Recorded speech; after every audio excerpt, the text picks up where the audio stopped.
Welcome to Sports Beat KC from the Super Bowl in Arizona. It's Wednesday, February 8th, and I'm Blair Kirchhoff. Today, we'll take you to a question and answer session with Patrick Mahomes. He does several of these during the week, and the questions range greatly. It's a free-flowing interview session, and Mahomes, as he always does, provides thoughtful responses.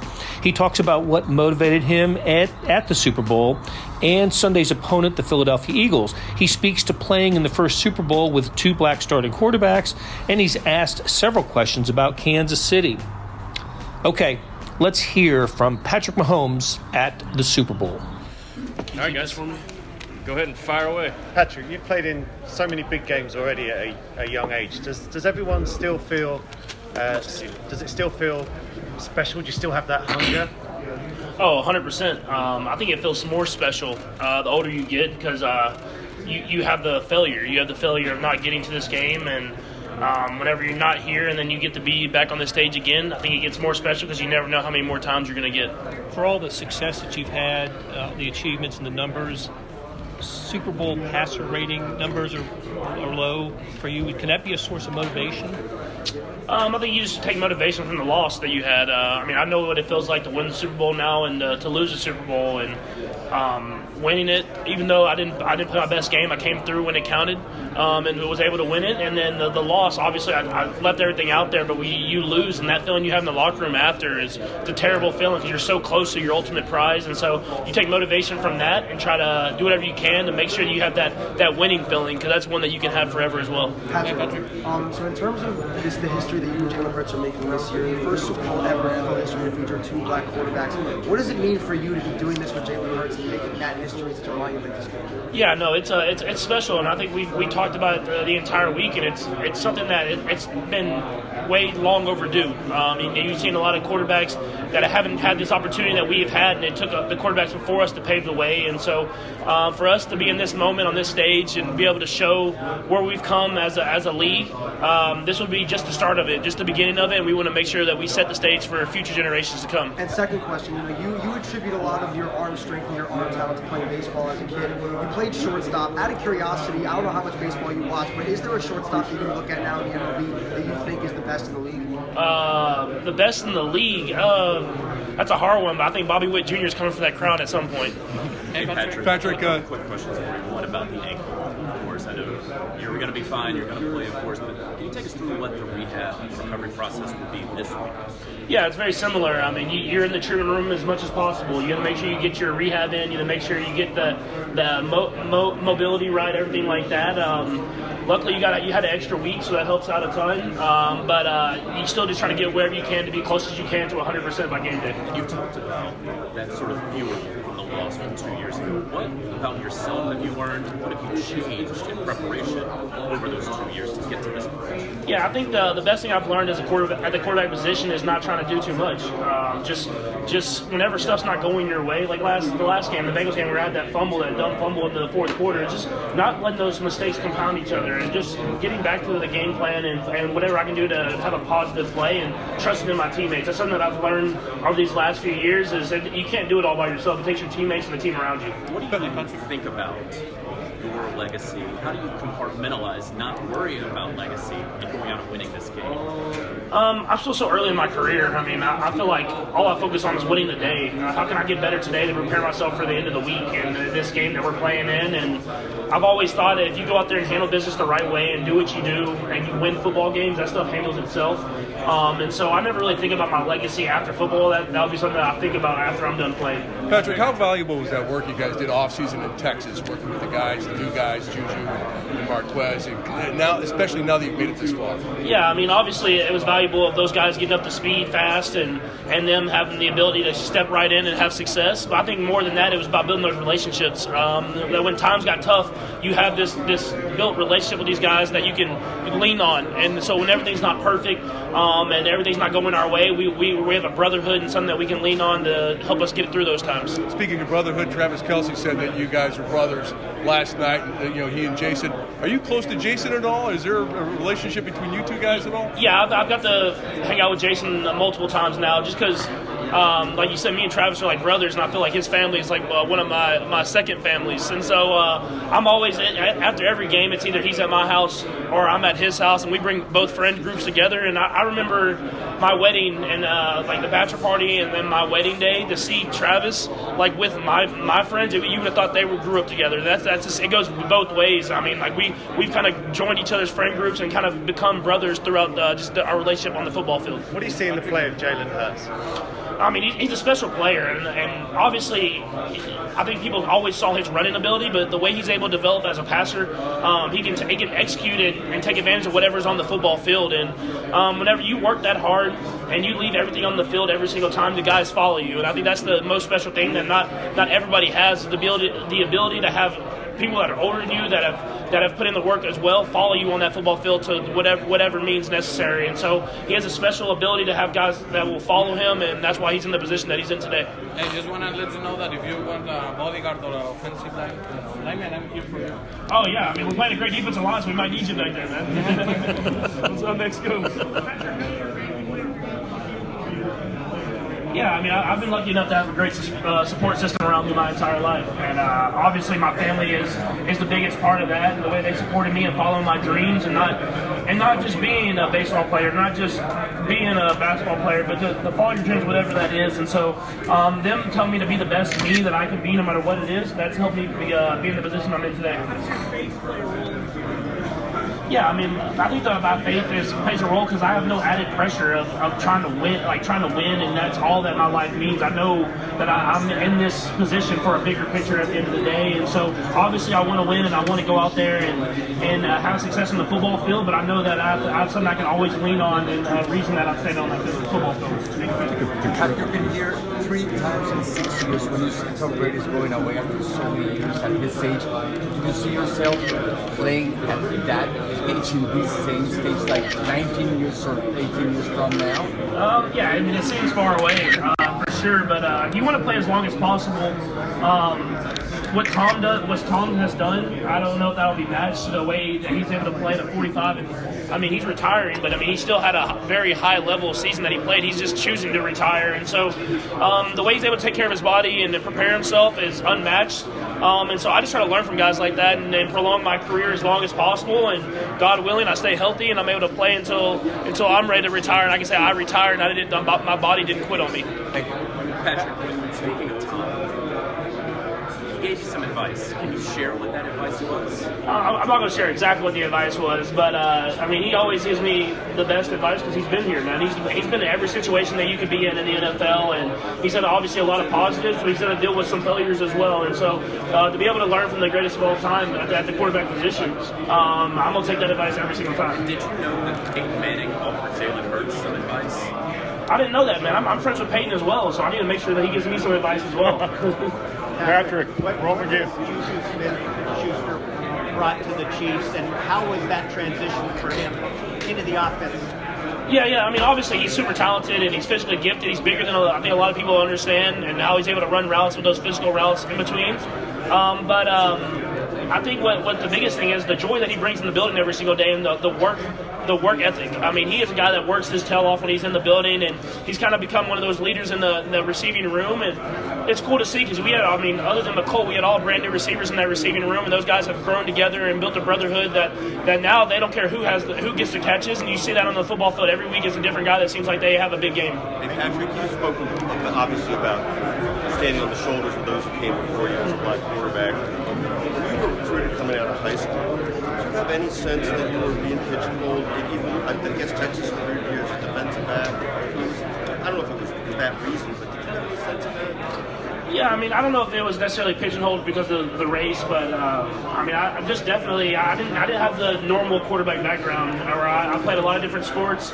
I started quarterback at a late time in my career, and so they didn't know exactly who I was at a quarterback position yet. And so I don't know if it was the race. I'm sure that could have played a part in it a little bit, but at the same time, I think it was just me growing up so differently than other guys, especially in the Texas high school football kind of mold. And you still think you could have been a DB if you had to? I don't think I could have been a DB because I don't like tackling people. So I would have been great at reading the quarterback's eyes and knowing the concepts, but I do not like tackling people. And even when I played DB, I had 5 or 6 interceptions, but I had like 30 tackles in like an 11-game season. So I wasn't really filling the run gaps and everything like that. Hey Patrick, how excited were you when that day you came back to the organization, and how did you change the coach's time was going? Yeah, no, I mean, I was extremely excited because I built such a great relationship with Nags that first year. And so, obviously, I was happy for him that he was able to go to Chicago and have some success and then have some failures, and he learned from those things. And so, it's cool when you get a different mind that's been outside the organization for a little bit in the coaching staff because they have new ideas. And so, we talk about stuff, and we have different concepts that we'll work into our game plan because he's worked with them and had success with them, and then he's worked with some that haven't had success. So, it's always great to get new coaches in the building, especially ones that you build relationships with. Patrick, give a great story about how your dad has his love and guidance and helps you achieve your dreams. Yeah, my dad's he means the world to me, man. I mean, he set an example for me of how you have to go through this business. I mean, he dealt with a lot of positives, and he was in the MLB at an early age, but he also battled in the minor leagues for a long time, and he just kept following his dream, and he was able to make it to a World Series, and he played for I think like 15 to 20 years of just baseball in general, and it showed me that no matter if you're not having success at that moment, if you continue to follow your dreams, you'll make it, and that's something that meant a lot to me growing up. Oh, it's one that I think everybody says, but he still says it to me this day, and he says players make plays, and that's all he ever says to me is at the end of the day, players make plays. Patrick, Tony Dungy was the first African-American coach to coach in the Super Bowl, but I got a question for you. You and Jalen are both African-American, but you're both Christians. Tell me what that means. Yeah, I think you see that we're very aware, and we have no added pressure because we know who we are and what we're playing for, and so it's obviously we want to win, we want to have success, but at the end of the day, we know why we're stepping on that field, and it's for a much bigger reason. Did you ever think you'd be in this position? I know playing football, but to have this kind of impact and platform that you have. No, I've been blessed, man, and I understand I'm blessed, and I understand the platform that I have. That's why I try to do whatever I can to be the best role model that I can be and do things the right way every time I'm on the field. Patrick, I wanted to ask about Mike Kafka. He's one of the candidates here for the Cardinals. I know you talked about him last night, but what kind of person and coach is he? How will he help Kyler Murray? Yeah, first off, he's a great person. I mean, the way our families were able to hang out. He would have us over for dinners and stuff like that, and we built a great relationship and friendship, really, even between coach and player. And so, obviously, he's a great person, but I think how detailed he is. He taught me a ton about me coming from the air raid to being an NFL quarterback, and even sometimes when I thought it was annoying, it's made me a better quarterback because he made sure I focused on the details every single day I stepped in the building. And I think that's why he would help Kyler even a ton too, because it would bring a different system to Kyler. I love Cliff too, so he brought a different system where he learned a different style of NFL offense from a different way. And so it's always great when you can get more and more coaches in the building that you can learn from, that have learned from a lot of great coaches around them. Mike has talked to me about those details that he hones in on and things that he shared with you over the years, like the most ridiculous examples he was giving me of things that he tried to teach you to pay attention to, just so you could take in the entire environment. Is there one specific small detail that may seem dumb to us, but maybe important to you that you've been lacking now that's part of your prep here for this week? Yeah, I think what Kafka used to make us do is we did these things called read sheets, and he'd make every quarterback in the room read it over the progression of the play every single time, and it used to kill me when I got to year 3 or 4. I was like, man, I know these in my sleep, but he made me go through my progressions and read them, and like I was reading on the football field, and so when you get in those tough moments, you can lean back on that stuff, and so those read sheets, you asked Chad Henne about them, they used to kill me and him reading them, but I know when I'm in those crucial moments, I can just get through my progressions because I've had those relationships, and with Kafka and the way he's able to really focus in on the details. You still do it? Oh, we still do it. I've modified it a little bit now. I do it, but then I'll do it once, and then I'm like, all right, we can move on. I don't let every other me, Chad will read it, and then Shane maybe, and then after that, we just keep moving on. How important was it for Coach to put in the basic game plan last week so that your young guys can understand before you got here with all this? Yeah, no, I think Coach Reed does a great job of it because if you look, I mean, it's if you try to keep adding to the game plan when you have a week like this, I think you lose some of the stuff. You lose some of those great plays because you have too much much stuff in, and there's so much stuff going on. So to get the game plan in a week early, then you travel, you have bus rides where you go to the practice facility where guys can study the game plan even more and more. And it's just like review now. It's not necessarily, hey, we're adding new stuff, like how do I correct this stuff on the fly? And so Coach Reed does a great job of it. I mean, obviously last week you want to have some extra off days, and you get a couple early in the week, but at the same time, when you get here now, you can focus on the details and focus on what you need to do to succeed on the field. He had you in pads yesterday. What was that like to be back there? The pads, yeah, I mean that's Coach Reed, so you do it. But we weren't necessarily expecting the pads. He told us about last week, but we didn't do that the first year I was at the Super Bowl. But he has a reason for the madness, and we follow that lead because he knows what he's doing, and that's why we're in this position today. Patrick, you asked a question about it's okay. When you think it becomes a non-issue, we used to say, blacks can put the linebacker on top. So when it becomes a non-issue, like next year we have 2 more, we have 2 more, you think it becomes, we don't even talk about it. Yeah, I mean, I think we still have time. We still have a long ways to go. I mean, you still see the stereotypes whenever guys come out to the draft and stuff like that. And so I think it just takes us to keep talking about it, honestly. I mean, us putting it on a platform like this and for guys like me and Jalen to be in this game and show that we can have consistent success every single year. And I said it yesterday. I mean, there's so many guys that came before me that are obviously known. You got Doug Williams and Warren Moon and all these quarterbacks that have had great careers. But you look at the guys that didn't make it and how they grinded through, and those guys are who set the platform for us to be in this spot. And so I'm just going to continue to try to evolve the game the best I can and show about my work ethic and how we play every single year in and year out, so that one day when hopefully I'm Doug Williams and I'm looking back on these guys, we're not even talking about this because we've evolved the game so much. Patrick, we saw you guys in Miami wear the Lion shirts on a travel day. This time it's kind of more business-like. Is that a sign of something that you treat this more like a business trip and not like something new? I wouldn't say necessarily that was a sign. We thought we tried to think of something. We didn't want to go back to the Hawaiian shirts because that's already been done and anything like that. I was trying to get the guys to get the fake mustaches like Coach Reed drew on me on the plane, but I couldn't get enough guys to do it. So we just ended up rolling how we usually roll, and we're always having fun. I mean, it's always a business trip to us, and we understand what's at the top of mind, but we like to enjoy it while we're here. I talked to Greg Ward, right? How much of a rival was he in high school, in his high school to you? And he said he beat you in everything. Oh no, Greg used to beat me in everything, dude. Like people don't understand how great of an athlete Greg was in high school, man. He played everything.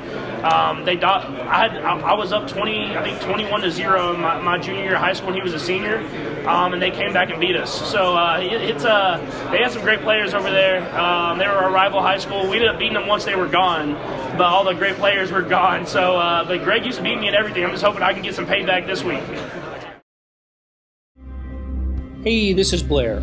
There are several ways to access the Star Sports section. Let me tell you about a couple of them. There is Sports Pass. For $12.99 a month, you get unlimited digital access to all of the Star Sports content, including beat writing, columns, features, pretty much everything we write. The deal renews monthly until you tell us to cancel.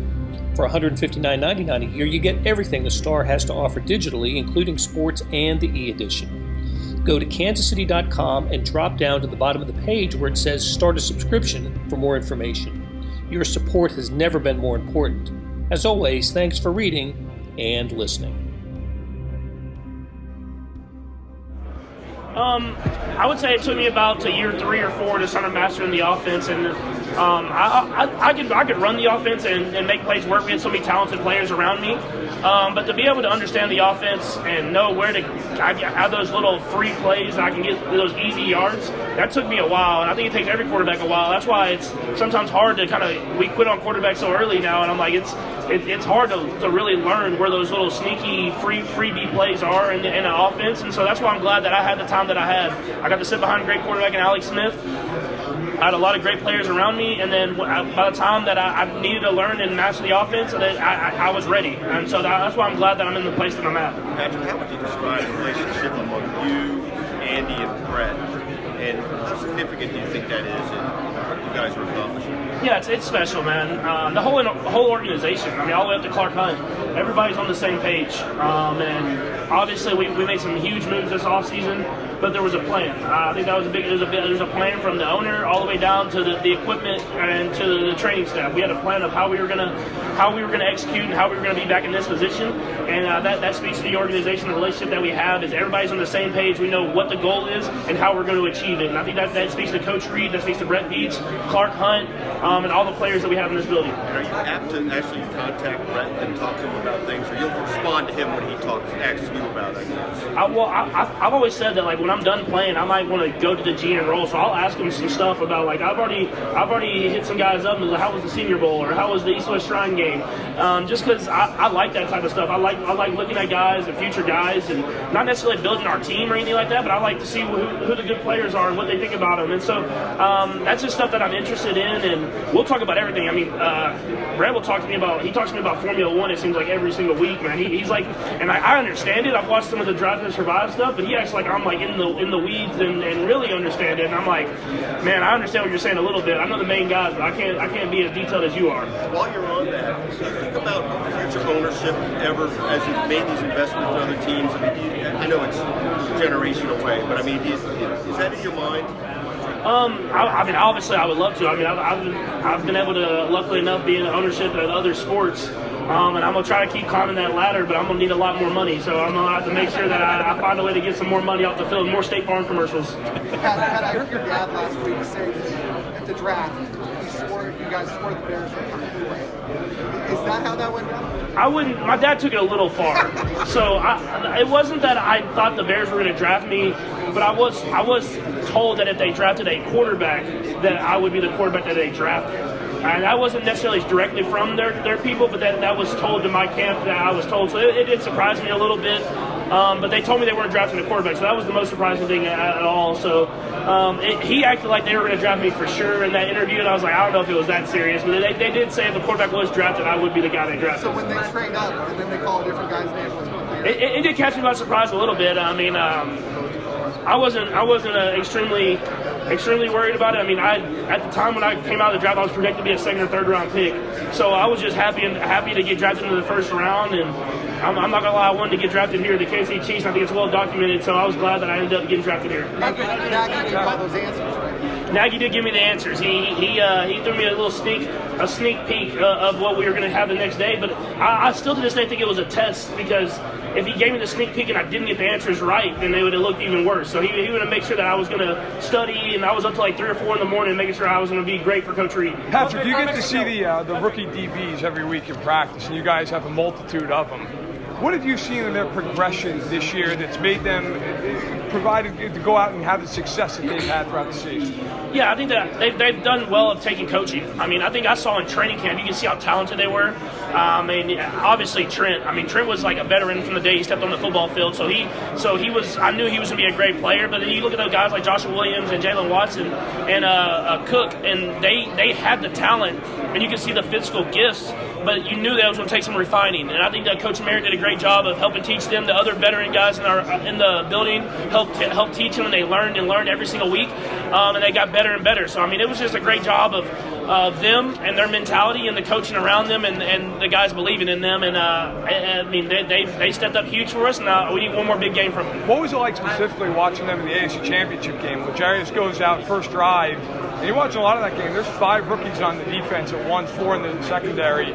How impressive was it for you watching those guys go out and shut down a very good Bengals offense? No, I mean, it was extremely impressive. I mean, the receivers that the Bengals have, I mean, they have #1 receivers, it seems like, at every position. So for them to step up against some of the best receivers in the league and make enough plays to help us win when we were struggling as the offense, I mean, it was special. And, I mean, it's going to be a lot. Hopefully in these next couple of years, we have one of those lockdown secondaries to give all these young guys getting reps, making plays in big games. And so I'm happy for them, man. There are a lot of great kids, man. I'm saying kids like I'm like an old guy, but there are a lot of great kids, man, that have worked their tail off to be in this position. Patrick, when you think back to being in St. Joseph this past summer, how valuable was that time being with all those new guys on the team, especially now that you sit here about to play in another Super Bowl?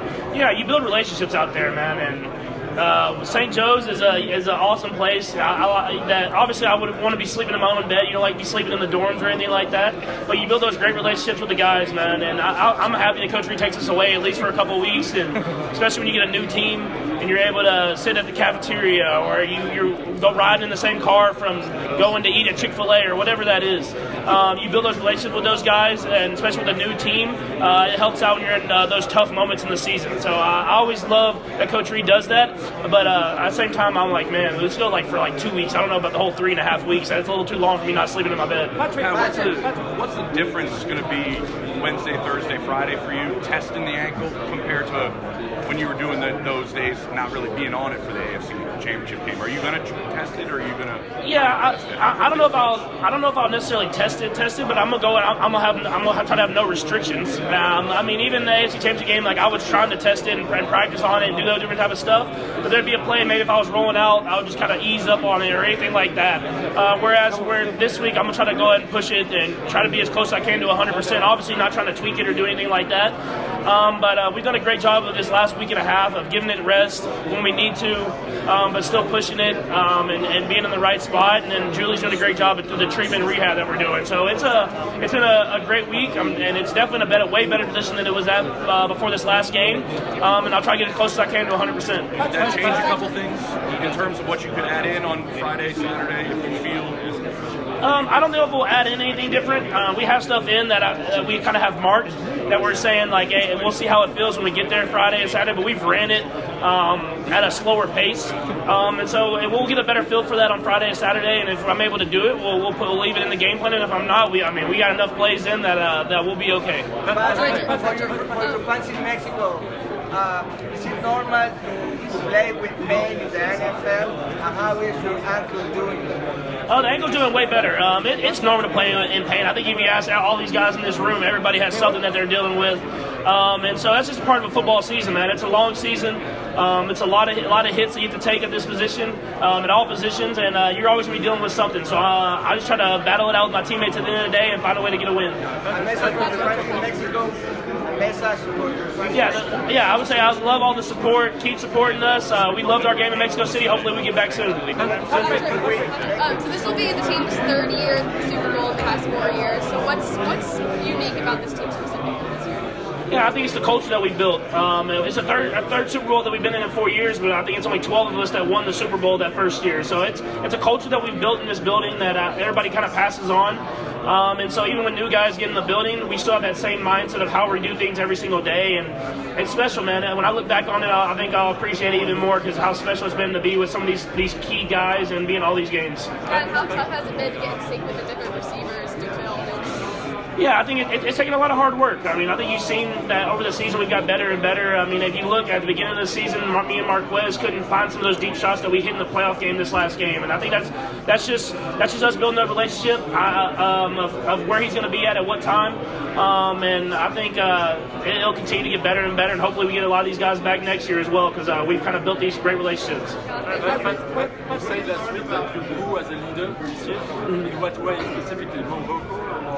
Yeah, I had to become more vocal. I think I had to set an even higher standard when I came through the locker room. I had to make sure I was doing things the right way. And then when you're at practice and you can feel stuff kind of slipping or not being great, it's just kind of taking command and making sure everything's getting done the right way. I think that's something that I've learned over my years, and I've just taken a little bit more command this last year. Patrick, how did the team tell you they were going to trade Tyreek, and what was your initial reaction and your feelings about that?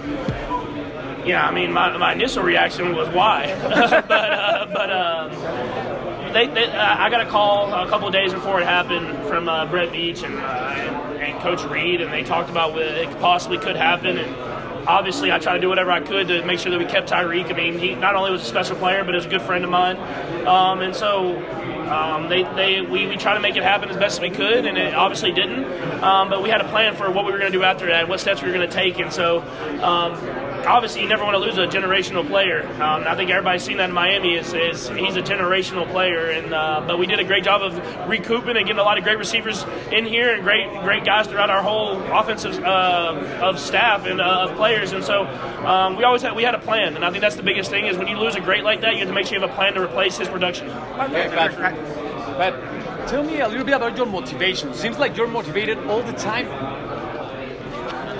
Yeah, no, I'm always motivated. And it's not about motivation of I have to find. It's about just trying to do what I can to win with my teammates. We put in so much hard work that when I look back at the end of my career, I don't want to say I have any regrets. I don't want to say that having all Travis Kelce and all these special special receivers, Juju and Marquez around me, that I didn't leave everything I had on the football field. And I think that's enough motivation. That's enough motivation for anybody. Is just to say when you look back on your career, you won't have no regrets of how you went out there and competed. Talking about motivation, tell us a little bit about your family. How important is your family for you? Yeah, I mean, now that I have my kiddos, man, I have the baby boy and the baby girl. It just gives me a new perspective on life and a new appreciation. I mean, it's been a special run, and Brittany's done a great job of helping me still focus on football, but be able to be home. But when you get home and you have to play, I mean, it gives you another appreciation because you don't want to ever forget those moments. When the time comes and your kids ask you how you did it, what would be your answer? Say how I did it. I would just say I was for love of the game. I think that for love of the game and the guys I have around me. When I look at it at the end of the day, I think the relationships that I built are what motivate me every single day. And that's what I try to just always fall back on, is that when times are tough, do whatever you can for the guys that you love around you. And what's the difference between this Patrick Mahomes and the ones that were before on the last Super Bowls? Yeah, I think it's just a new perspective. You understand and appreciate it even more because you've had the failure and you've dealt with the failure and had to find a way to get back on this stage. And so I think guys have a new perspective on how awesome and amazing this game is, even more than I had the last time. Patrick, your dad showed you Satchel Paige moves when you were growing up, and can you elaborate on that and your connection to the Negro Leagues and yeah, my dad. So I don't know if there's video of it. My dad used to do all the different wind-ups and all the different the turning your back all the way, the throwing your hand around in a circle, all that different type of stuff, especially at the end of his career. And so I got to see a lot of that stuff as I grew up. And he always told me why he was doing it. And I think getting in the Negro League Museum and seeing even a more descriptive, more informative way of how much the Negro Leagues impacted not only the MLB but all sports in general gave me a perspective of how great those players were and why I'm standing here today. And Bob tried to ask you about your own sense of maybe your game having some motivation out of that. I mean, is that something you can actually see? I think it's just you see that the creativity that they had is they obviously played at such a high level, but they enjoyed it while they did. And I think that's what you see with me on the football field and my entire team is we play at a high level and we take this thing serious. But at the same time, we're going to have fun and enjoy it while we do it. That'll do it for today. Thanks to our SportsBeat KC staff of George Howard, Jeff Rosen, Scott Chasen, Monty Davis, and Randy Mason. Hey, today's morning sports edition was a record 86 pages with the first 40 or so devoted to the Chiefs in a tribute to their season. Check it out at livesports.kansascity.com. Also, follow the coverage of the Chiefs in the Super Bowl in the print editions of the Kansas City Star and online at kansascity.com. Thanks for listening. Hey, we'll have shows every day from the Super Bowl, so please continue to join us talking sports in Kansas City every day.